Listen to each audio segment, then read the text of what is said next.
कर्म और भाग्य। एक बार की बात है, गंगा नदी के तट पर भगवान शिव का एक मंदिर था। उसमें एक पंडित और एक चोर रोज आते थे। पंडित जी शिवलिंग पर जल, दूध, फल फूल चढ़ाकर मंत्रोच्चार के साथ पूजा पाठ किया करते थे, जबकि वह चोर भगवान शिव को खरी खोटी सुनाकर अपने भाग्य को कोसता था और शिवलिंग पर चढ़े हुए सारे फूलों को खुद अकेले ही चुराकर खा लेता था। एक दिन संयोग से पंडित जी और चोर दोनों साथ ही मंदिर से बाहर निकल रहे थे। तभी अचानक चोर को मंदिर के द्वार पर सोने की मुद्राओं से भरी थैली मिली और उसी समय जी के पैरों में लोहे की एक कील चुभ गई। स्वर्ण मुद्राओं के मिलने से जहाँ चोर बहुत प्रसन्न हो रहा था, वहीं कील के चुभने से पंडित जी को बहुत कष्ट हो रहा था। लेकिन कील के चुभने से ज़्यादा कष्ट और आश्चर्य पंडित जी को भगवान के निर्णय से हो रहा था।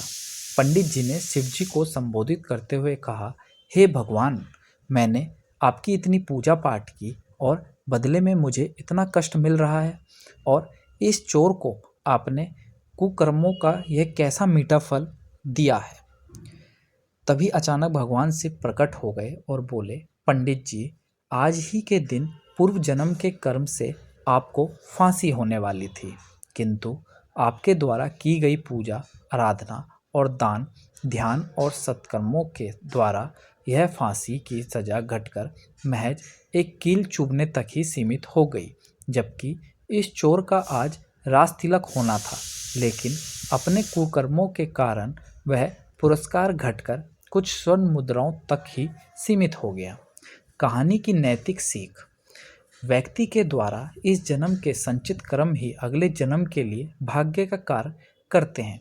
संचित कर्म अच्छे या बुरे किसी भी प्रकार की हो सकते हैं।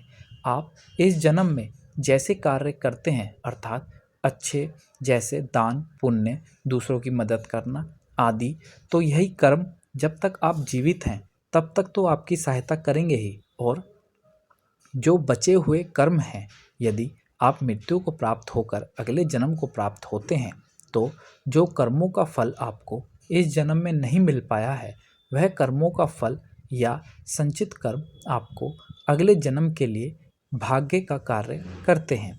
यदि आपके संचित कर्म अच्छे थे तो आपका भाग्य अच्छा है, और यदि आपके संचित कर्म बुरे थे तो आपका भाग्य बुरा होता है।